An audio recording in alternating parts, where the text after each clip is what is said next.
there, I'm Azaria Tagaya. This is Nightline. Here are the top stories. Toll-free travel on all highways for Hari Raya.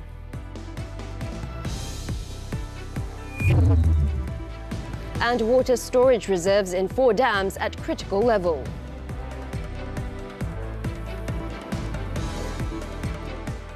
Good morning. Prime Minister Datuk Sri Anwar Ibrahim has called on Muslims to take heed of the messages conveyed in the Quran. He said by appreciating the messages in the Quran, not only will it educate Muslims to be pious, but also noble, fair and moderate in all matters. In a posting on his official Facebook account, Anwar said that Muslims are called upon to read the Quran more during Ramadan, but it shouldn't stop there. He added that it is important for the people to take the time to reflect on and understand the messages in the Quran, as it speaks and serves as a guide to life and beyond. He also pointed out the teachings emanating from the words of Allah are not specifically intended for believers. Rather, it is a guide for all mankind. Anwar also said that committing to each verse of the Quran is like grasping the light of a torch that highlights events and illuminates the way forward. The Prime Minister said this to commemorate Nuzul al-Quran, which was celebrated by the Muslim community in the country on Thursday.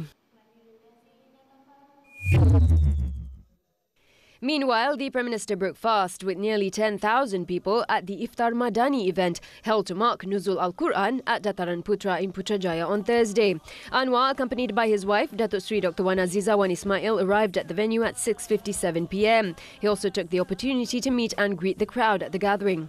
Anwar also witnessed the handover of donations amounting to 110,000 ringgit to 3 representatives of the Asnaf group in the Federal Territories. A total of 12,000 food packs and bubo lambo were distributed to the public at the event, jointly organised by the Department of Islamic Development Malaysia, JAKIM, and Putrajaya Corporation, as well as 14 religious agencies and other strategic partners. After breaking fast, Anwar joined the congregational Maghrib prayers at the Putra Mosque. Malaysians heading back to their hometowns to celebrate Hari Raya Aidilfitri will get to enjoy toll-free travel from 12:01 a.m. on April 8th until 11:59 p.m. on April 9th. Works Minister Datuk Sri Alexander Nantalinggi announced that the government, through a cabinet meeting on February 7th, had agreed to provide toll exemptions for both days exclusively to Class 1 private vehicles. In a statement on Thursday, Nanta said that the toll exemptions will be granted at all toll plazas except for those at the national borders, namely the Sultan Iskandar Building Toll and the Tanjung Kupang Toll Plaza in Johor. The statement also mentions that the initiative, which will cost the government some 37.6 million ringgit, is a gesture of concern and shared joy with all Malaysians, especially the Islamic community who will celebrate Aidilfitri. During the toll-free travel period, the number of vehicles is also expected to increase by 2.46 million per day on all highway networks. Therefore, Nanta advised road users to plan their journeys ahead of time and to follow the Highway Authority's travel time advisory. The Malaysian Highway Authority will also activate smart lanes along 18 locations on the Plus Highway to alleviate critical congestion and smoothen traffic flow. The remaining raw water storage reserves in 4 dams in Johor, Pulau Pinang and Kedah showed a decrease to critical levels due to the hot weather as of Wednesday. According to the National Disaster Management Agency, NADMA, the dams involved are the West Sembrong Dam in Johor, which is now at 31.65%, Air Itam Dam in Pulau Pinang at 35%, as well as Kedah's BS Padang Saga Dam and Malut Dam at 39.67% and 39.90% respectively.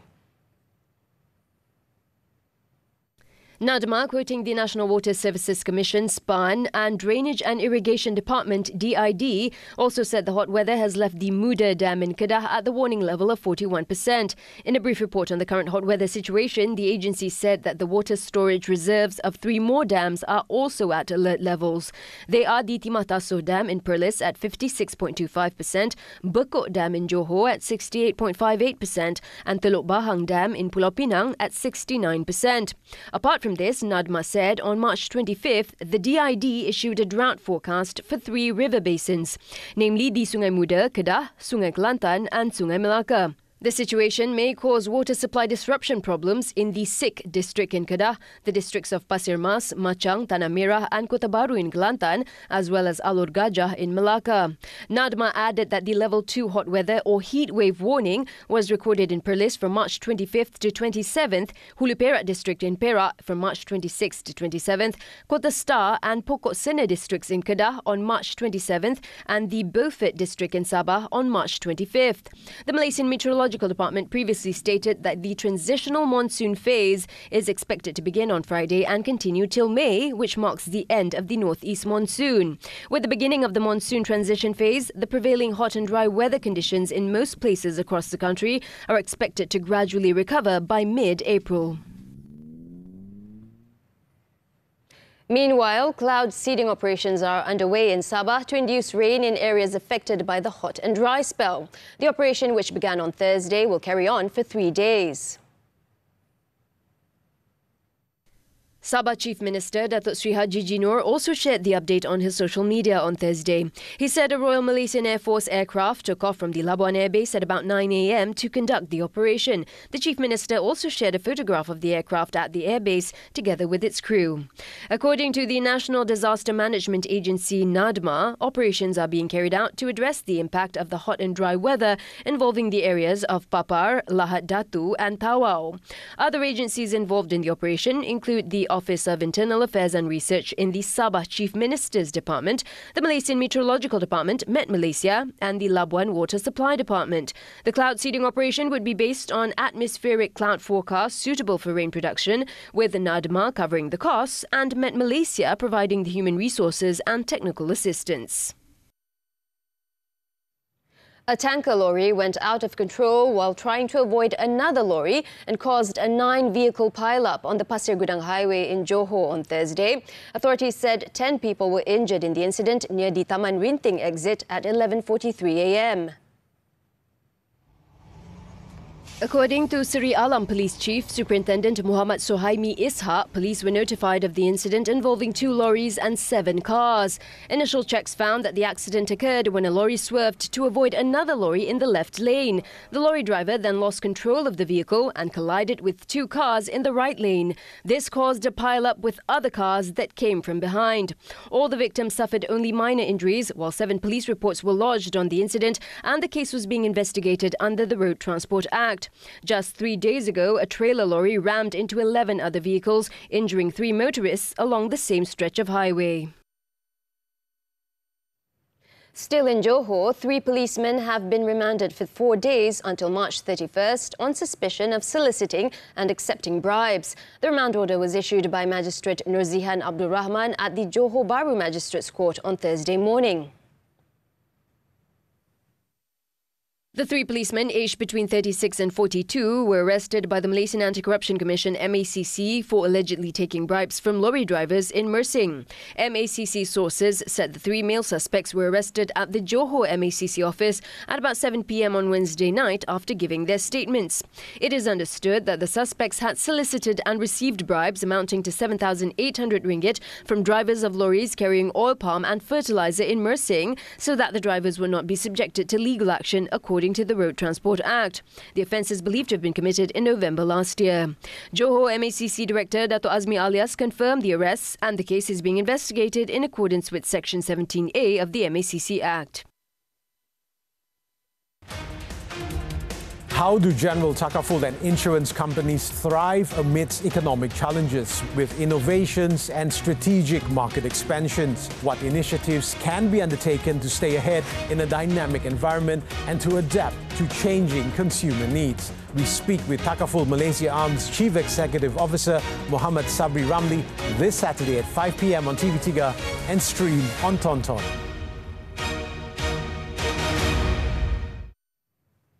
Now, there is a need to prioritise fair rental prices for Ramadan Bazar food stall operators, while at the same time avoiding exorbitant payments to illegitimate agents, as this could have a detrimental impact on the vendors' profitability. This was highlighted by the Federation of Malaysian Consumers Associations, FOMCA, in response to Prime Minister Datuk Sri Anwar Ibrahim's recent remarks over the rental hike at Ramadan Bazar sites, which has affected the operational costs of traders. Alif Yunus reports. Our advice to the traders, definitely go through the proper channel and make sure don't pay huge amount of money to agents just to secure your plot in Bazar Ramadan. And our request to the government as well to look into these agents, so that because agents are the ones who's actually profiteering down here, and those traders are actually not making a lot of money as well, because major chunks of their profit are going to these agents in terms of rental and so on. How far is the hike in the rental for Ramadan Bazar sites is affecting the operational costs of traders? Now, what does it take for traders to deal directly with the local authorities and not through other agents?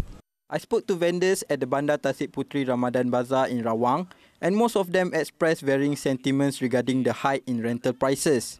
While some found the cost reasonable, others faced challenges due to increased expenses. Macam harga tapak, saya ingat pengelola patut ambil titik berat kalau tentang harga tapak, memandangkan harga barang pun mahal. Barang basah seperti ayam, sayur, cili-cili apa semua memang mahal lah. Jadi bila mahal, kita letak harga jualan pun mahal. Jadi kadang-kadang melibatkan peniaga untuk menarik customer susah. Kan, peniaga pembeli pun, dia orang nak beli pun fikir dua kali. For this year, the lot for Bazar Ramadan is quite reasonable price, because it costly around RM60 per day, and then RM450 for 1 month in Ramadan lah. So for me, it should be no problem at all, because the product that I'm selling also can cover up the total cost of the lot lah. Alhamdulillah okey je, sama juga dengan tahun-tahun lepas pun, niaga pun okey, tak ada masalah apalah. Nak komplain apa? Harga tu sesuai dengan kemahnya, dengan keadaan tempatnya, dengan safety-nya. So it's just fine. Selayang Municipal Council, MPS, meanwhile, has assured that the Ramadan Bazar under their purview has appointed legitimate organisers. These organisers also have been briefed not to mark up the price for the bazaar lots, ensuring fairness in rental practices. As for consumers, they acknowledge the increase in food prices at the Ramadan Bazars, attributing it to the prevailing economic conditions which they consider normal. Daripada segi harga, agak ada juga yang mahal dan ada juga yang murah, kena pandai pilih lah. Ini perkara normal lah, sebab saya pun ada yang masak kat rumah, beli barang sendiri. So memang harga naik, kita tak boleh nak nafikan kalau peniaga naikkan harga. While it is understandable that Ramadan Bazar vendors may need to adjust prices due to higher rental costs, continuous monitoring must also be carried out by authorities. This is to ensure that there is no significant price hike that would burden consumers. Alif Yunus, Nightline, TV3. Still to come, Philippines vows to respond to Chinese attacks.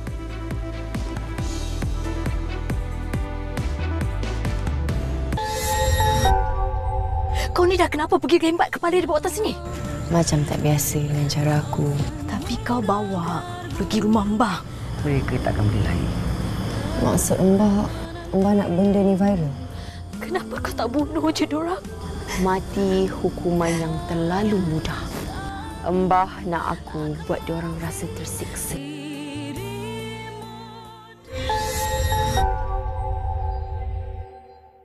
Money Matters is back with a new season.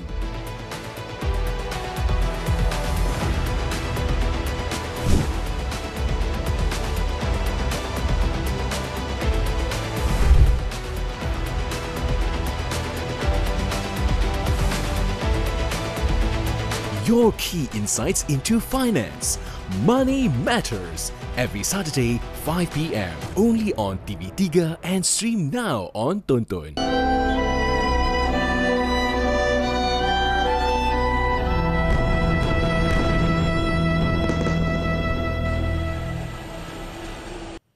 Back on Nightline, the Zionist regime continued their relentless campaign, with the devastating war leading to an alarming increase in the number of civilians being killed on Thursday. In the past 24-hour period, the regime killed at least 62 civilians, while 91 others were left injured. Recent footage showed unarmed Palestinian men repeatedly waving a piece of white cloth in a sign of surrender, being shot dead by the Zionist troops before being buried with a bulldozer near Gaza City. Hamas condemned the killing, saying it is further evidence of the scale of fascism and criminality that governs Zionist behavior. The Council on American Islamic Relations, a US-based Muslim civil rights group, said the United Nations must investigate the killings.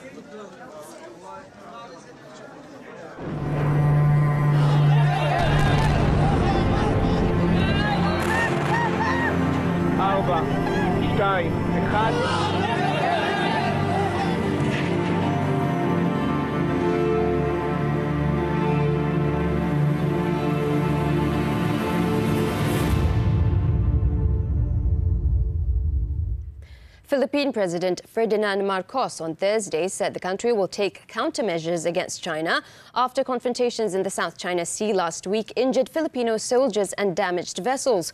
Marcos, in a statement, said they seek no conflict with any nation, more so nations that purport and claim to be their friends but will not be cowed into silence, submission or subservience.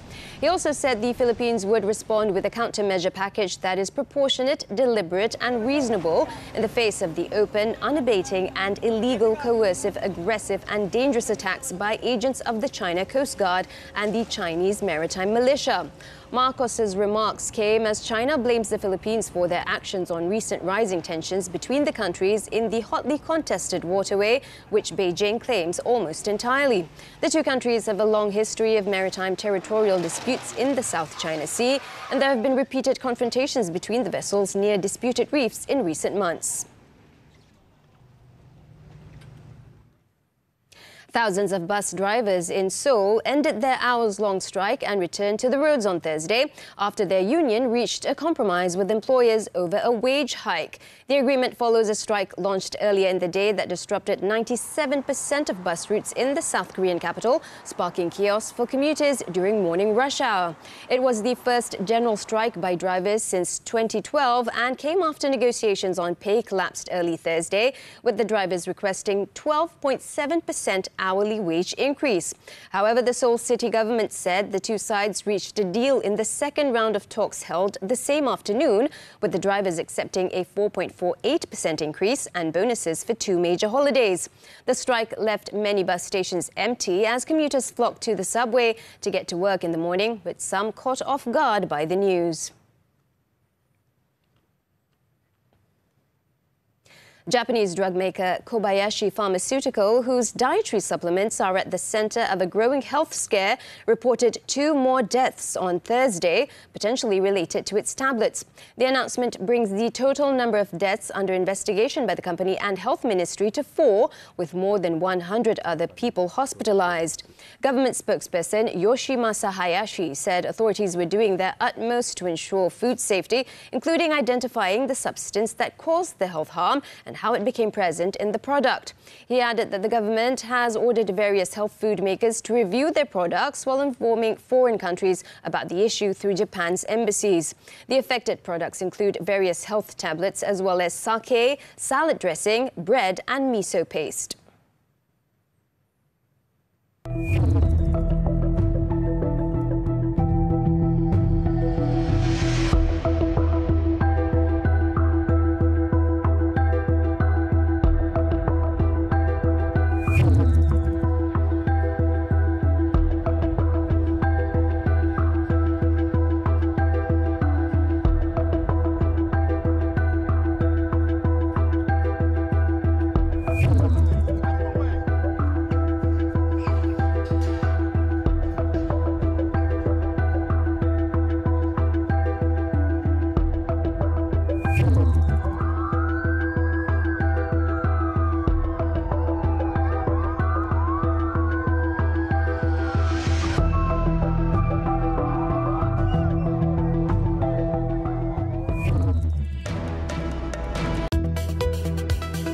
Chance to go into the finals. Action from the 2024 Spain Masters right after this breather.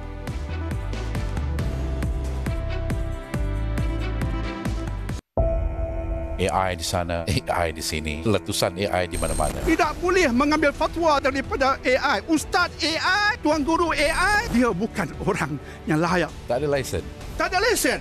Perkara yang baik untuk mempermudahkan kehidupan kita seharian. Ahlan wa sahlan, silakan. Asas yang paling penting adalah akidah, ketauhidan dia kepada Allah Subhanahu Wa Taala. Itulah pasak yang paling utama.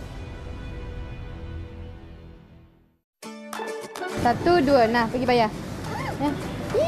Ikan takut, udang takut. Mira akan buat butter cake bersama dengan Chef Akif Anaki. Lagi. Keep stirring, just keep stirring.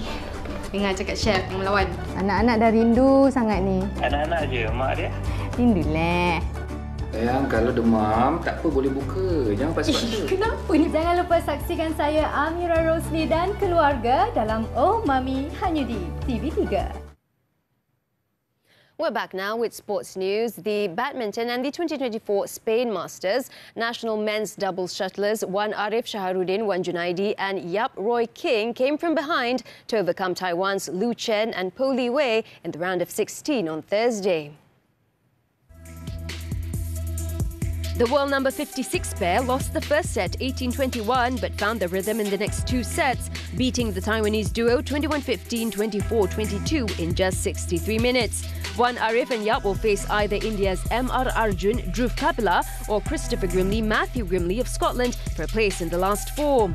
With this win, the youngsters have a good opportunity to reach the finals due to the absence of the world's top pairs.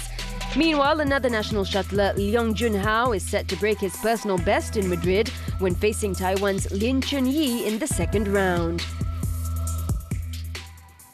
On to tennis now, and the 2024 Miami Open defending champion Daniil Medvedev had to endure a late charge by Nicolas Hari before overcoming the Chilean to reach the last four on Thursday. The Russian third seed claimed the first set 6-2 but was pushed hard in the second set before clinching a hard-fought 7-6 victory. He will face Yannick Sinner next for a place in the final. Earlier, Australian champion Sinner eased into the semi-finals after beating Czech's Tomáš Mahač, dropping just 6 games during the match. Sinner, who was a finalist at the tournament in 2021 and 2023, powered past Mahač 6-4, 6-2 in 1 hour and 31 minutes. The Italian has lost just one match this year, falling in the semi-finals of Indian Wells to Carlos Alcaraz.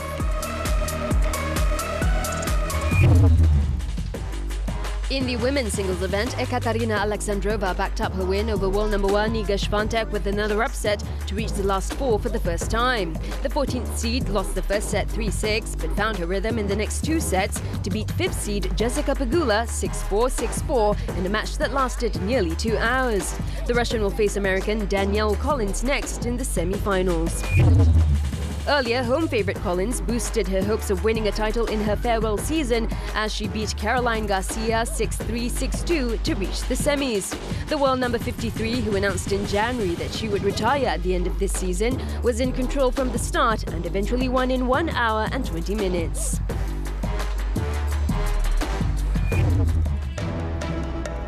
When we return, suspected masterminds of foreign worker syndicate nabbed.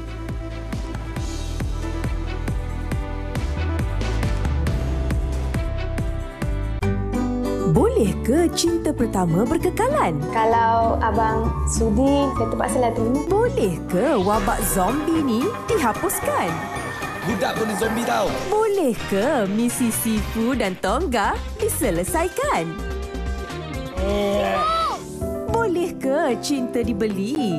Semuanya boleh di slot wayang setiap Jumaat 1.30 tengah hari di TV3 dan stream sekarang melalui Tonton. Selama ini, dia hidup dalam belenggu kebencian. Abah tinggalkan kita kerana dia tak sayang kita. Dihianati oleh insan yang dipanggil ayah. Namun, seiring waktu berlalu, akankah dia mampu membuka hatinya? Titipan Kasih, Sabtu ini 10 malam. Ramadan Raya macam dulu-dulu di Cereka Rama TV3 dan stream sekarang melalui Tonton. Thanks for staying with us. More local news now. 2 foreign citizens from Bangladesh and Myanmar were detained by the Immigration Department on suspicion of being the masterminds of a foreign worker syndicate. The 2 men were nabbed during a special operation in the federal capital on Wednesday. The suspects, aged 50 and 52, were arrested on suspicion of having breached provisions in the Immigration Act, the Passport Act and the immigration regulations. Immigration Director General Datuk Ruslin Jusso said they've been detained at the Putrajaya Immigration Depot for further action. He said the suspects would act as foreign worker agents for the Workforce Recalibration Program RTK 2.0 by targeting Bangladeshi and Indonesian nationals. The syndicate offers services such as registration for the RTK 2.0 program by imposing a fee of between 1,500 and 2,000 ringgit per person. They are believed to have been operating for about a year. Checks found that the Myanmar national has a permanent resident PR status, while the Bangladeshi man has a temporary work visit pass PLKS for the service sector that was still valid. Both were married to local citizens. With the arrest of the 2 suspects, the Immigration Department also seized more than 91,000 ringgit in cash, 12 Bangladeshi passports, copies of Indonesian passports, company documents, RTK program application documents and 3 mobile phones. 3 local individuals have also been given notice to appear at the Immigration Office to assist with the investigation. A former university student escaped the death penalty and was instead sentenced to 30 years in jail and 12 strokes of the cane by the Seremban High Court for drug trafficking. 26-year-old Muhammad Nur Arif Nur Akil was handed down the sentence after he was found guilty of trafficking nearly 2 kilograms of cannabis 4 years ago. Judge Dato' Rohani Ismail handed down the sentence after hearing submissions from the prosecution and defence and ordered for the jail term to run from the date of arrest on September 2nd, 2020. The court had previously found the accused guilty and convicted him under Section 39B of the Dangerous Drugs Act. According to the charge, Muhammad Nur Arif, who was then a student at a private university in Selangor, was found trafficking cannabis in the parking lot of a supermarket in Seremban at around 5:30 p.m. on September 2nd, 2020. A total of 10 witnesses were called to the stand throughout the trial, which commenced on April 10th, 2023. An attempt to misappropriate subsidised diesel has been thwarted with the seizure of more than 4,000 litres of the fuel in a special operation in Perak. The operation, dubbed Ops Tiris 3.0, was carried out at an unlicensed store in Simpang, Hutang Melintang. The Director of the Para-Enforcement Division of the Domestic Trade and Cost of Living Ministry, Datuk Kamaluddin Ismail, said the raid was carried out on Wednesday based on a public tip-off and intelligence work. According to Kamaluddin, when the raiding team arrived, they spotted the fuel from a tanker being pumped into storage tanks at the premises. Following an inspection, the team found 8 skid tanks or storage tanks containing an estimated 4,415 litres of diesel. 2 men, the lorry driver and the manager of the premises, were apprehended to aid in the investigation. Also seized during the raid were 3 trailer lorries, 2 tanker lorries, oil pumps and related documents, including receipts and invoices.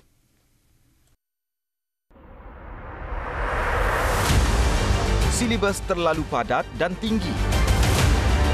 Faktor keciciran pembelajaran dikenal pasti.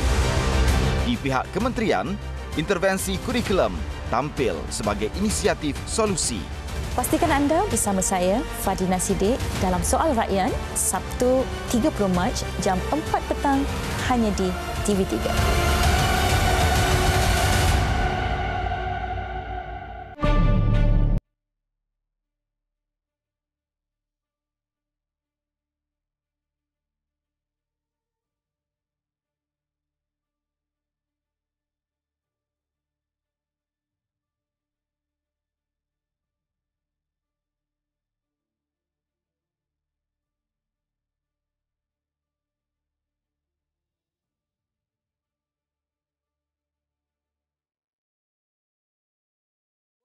Nightline. As we wrap this time around, let's take a look at the bustling streets of Old Cairo, where shops and stalls on the 2 sides of alleys are packed with shoppers, some of whom came to check the handmade prayer beads on display. I'm Azaria Tagaya. Thank you for watching, and to our Muslim viewers, Selamat Bersahur.